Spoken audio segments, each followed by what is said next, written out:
Bon, bah, une nouvelle illumination rajoutée à la liste. J'ai envie de dire qu'on a l'habitude maintenant, le supporter du Real.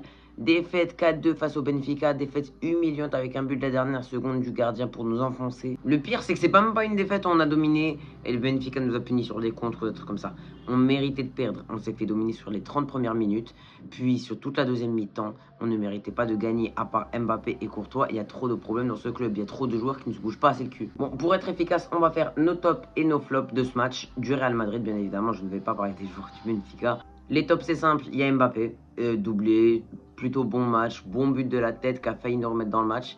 Ensuite, il y a Courtois, malgré le fait qu'il se prenne 4 buts, il fait un bon match, il fait les arrêts qu'il faut au bon moment. Et ensuite, en flop, j'en ai à citer. Déjà, il y a Hussein, depuis sa Coupe du Monde des clubs, il est nul. Il a été inutile dans cette défense, s'est fait prendre trop souvent dans le dos. Ensuite, il y a clairement Raúl Asensio, fait une glissade sur un début, on se le prend à cause de lui.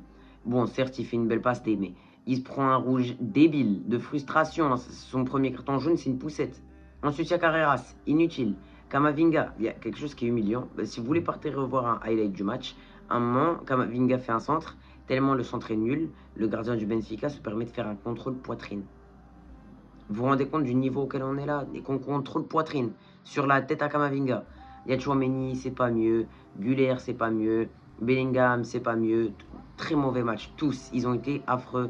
Vinicius, inutile, inexistant. Mastantuono, il faisait des erreurs techniques que tu n'as pas le droit de faire à ce niveau-là.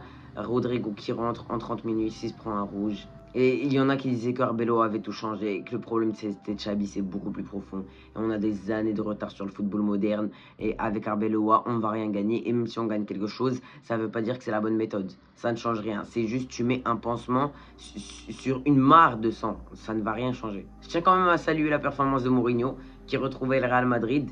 Je le trouvais un peu en fin de cycle, un peu en fin de souffle. Mourinho ces dernières années qui n'arrivait plus avec le Benfica, avec Tottenham, avec l'Inter, ça avait été des flops.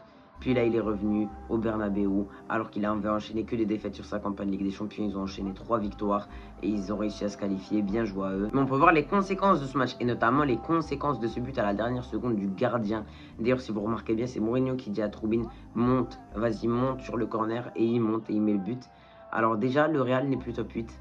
Voilà, on pensait que le Barça allait peut-être pas réussir à faire top 8, ou pour le Real c'était assuré. On n'est plus top 8. Si vous remarquez, les 8 équipes du top 8 ont toutes gagné. Donc c'était une dernière journée très importante pour pouvoir se qualifier top 8. Marseille, au bout du fil, sur un but à la 97e, la dernière action des 18 matchs de la phase de Ligue, un gardien qui marque élimine Marseille. Je n'ai jamais vu ça. En même temps, perdre 3-0 face à Bruges, faut le faire. On va dire que l'élimination, elle est un peu méritée, elle est un peu